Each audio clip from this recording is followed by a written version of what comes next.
Today, I'm going to explain a film based on the real-life story of the youngest warrior of World War II called Soldier Boy. Spoilers ahead. Watch out and take care. The movie begins in Russia, where a family of three sit by the river, enjoying their time. The youngest of them, Sergei Aleshkov, boasts to his elder brother and mother about him being on top of a tree, when suddenly, German fighter jets fly overhead. The mother asks her kids to quickly hide in the bushes, but the 6-year-old claims he is not scared and strikes the jet with a slingshot. To everyone's surprise, he manages to hit the jets and explode them. But when he looks around, his family is gone. Sergei wakes up frightened from the dream and calls for his mother. Just then, someone knocks on his door. Assuming it is his mother, he runs towards it, but a neighbor woman comes in panicking. She thanks God for keeping him alive, and informs him that his mother and brother are dead. The little boy cannot comprehend what she is saying, and wants to stay in the house to wait for his mother. The woman tells him that the Germans have attacked them and that he should run away. Just then, some soldiers approach their house. The woman makes Sergei run out through the window but is shot dead before she can join him. The little 6-year-old is now on his own, with no family and friends. As Sergei runs away from the house, he sees his whole neighborhood burning behind him. He calls for his mother in vain, and runs away from there. After running for a while, he ends up in the middle of the woods. The little kid starts to call for his mother to come and get him, because he is lost. That night, he stays in the jungle. The following morning, we see him drink water from a river, when the enemy soldiers approach his way. Sergei, knowing that they are dangerous, quickly hides inside a tree's roots. He is startled when a snake comes nearby, but doesn't utter a word or run away. Sergei is more scared of the soldiers than of the snake. The soldiers eat by the river and go away, after which Sergei takes their leftover food and devours it for the night. However, by the end of the day, the little boy is exhausted. He hasn't had a proper meal in 2 days and has been walking with no destination. He falls down as he limps but doesn't stop walking. While on his way, he sees wild berries and devours them. But just then, an explosion occurs behind him, taking him by surprise. The boy gets dizzy and starts to hallucinate someone coming behind him. However, even in such conditions, he stands brave and tells the person he has a rifle and is not scared. He limps forward but falls unconscious after a while. While he is asleep, 2 soldiers approach him. The scene cuts to the Russian army base where Commander Kuznetsov waits for his patrol soldiers. They come in with the little kid who is injured and weak. When the soldiers claim they are on his side, the little boy opens up and introduces himself. The soldiers laugh when the kid shakes his hand with the commander, suggesting he introduce himself too. The soldiers feel affectionate with the little kid, and circle him around. They make him drink water and feed him. Even the otherwise cold commander takes care of the kid. A nurse named Katya dresses Sergei's wounds, and is charmed by his personality too. The kid asks her to draw a tank on his wounds, because he wants to be a soldier when he grows up. Even the injured soldiers talk to the kid, and feel lighter.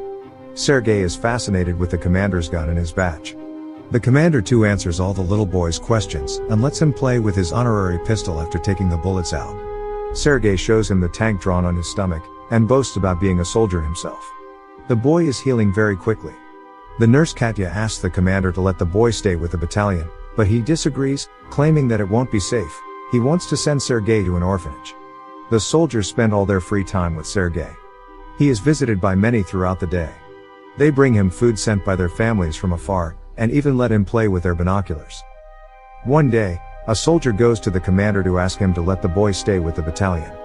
The soldiers have grown a close connection with the kid, and think of him as their own.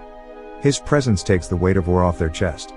However, the commander is adamant about sending the boy to the orphanage, for his own safety. The following day, the enemies attack, and many soldiers are hurt. A vehicle comes to fetch Sergei to take him to the orphanage. The commander breaks the news to the kid, and gives him a wooden honorary pistol as a gift. The boy in turn hugs him, claiming that he is scared for the commander's safety. The commander melts in his embrace, and changes his mind. He asks Sergei to stay with the soldiers as his son. That night, the soldiers look for little soldier clothes for the little boy. They are over the moon to have Sergei stay with them. The commander wakes Sergei up and gives him the clothes. He wears them and runs around, looking like a real soldier. The others start calling him their little soldier boy. As the kid runs around, the Germans launch an air attack on the battalion. The soldiers quickly take Sergei to a safe place and fight the others.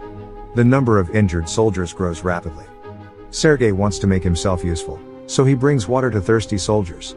One of them asks him to read a letter sent by his family because he has a bandage over his eyes. The little boy wants to help, but doesn't know how to read. He takes the letter and starts making up the things written on it, claiming that the soldier's cow is safe back home. When the soldier says he doesn't have a cow, the others tell him to go along with the story and laugh. He reads everyone else's letters in the same fashion and cheers them up. In the following scene, we see Katya and the commander talking. The two seem to be attracted to each other, but do not confess their feelings. Later, Sergei tells the commander that he is of the orderly position in the battalion and starts introducing himself as one. However, the boy then sees one of the soldiers stationed destroyed from the attack. The commander teaches him to take his hat off to pay respect to the dead soldier. The next day, he insists the commander give him a mission and is given a task to distribute the letters among the soldiers. He completes his task efficiently and even makes the soldiers dance for him. The following day, Sergei goes a little far from the base with his binoculars. As he is playing with it, he sees someone's leg moving from inside a haystack. He rushes back to the battalion and tells the soldiers about his findings. The soldiers are skeptical, but go with the boy anyway. When they reach near the haystack, they are alerted to see two German spies hiding underneath. The spies are arrested, and the kid is praised for his intelligence. That night, the commander shows Sergei the legal papers for his adoption. He is now officially the kid's father. Sergei knows of the commander's feelings for Katya, so, to repay his kindness, he takes him to confess to her. But the two see her talking to a different man, and wrongfully assume she is interested in someone else. The base is attacked by the Germans again.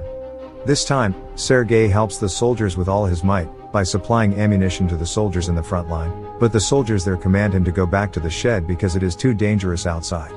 When he comes to the shed, he sees the commander and others panicking because the phone's connection with the colonel is lost. A soldier is sent to fix the broken wires. Sergei follows the soldier and sees he has been fatally wounded. He asks the dying soldier how he can fix the wires, and does it himself. The connection comes back and more troops are called. The 6-year-old saves everyone's life. Later, we see the commander and Katya talking by the river. The commander finally confesses his love for her and asks her to be Sergei's mother. Katya is over the moon, but before she can say anything, a soldier approaches them and gives the commander a letter, saying they have been dispatched from the base. The following day, all the soldiers leave for their new base along with Sergei.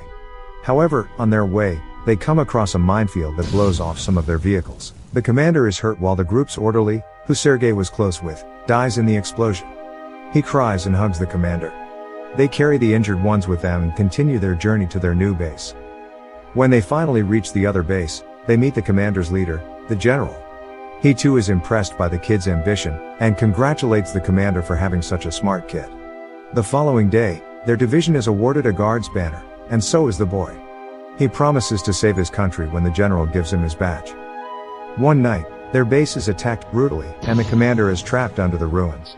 Sergei cries for his father and tries to save him. He calls the other soldiers, who finally bring the commander out. The next day, Sergei approaches an injured commander. His hands were hurt while trying to save the commander. The kid is now an inseparable part of the team. He doesn't have a family beside them, and moves wherever they go in the war. The movie ends as the regiment is seen moving to another base. A voice in the background narrates that he even took part in the Stalingrad battle, and reached Poland with the soldiers. He is currently known as the world's youngest soldier ever, and the legendary story of his bravery is now spread for the whole world to hear.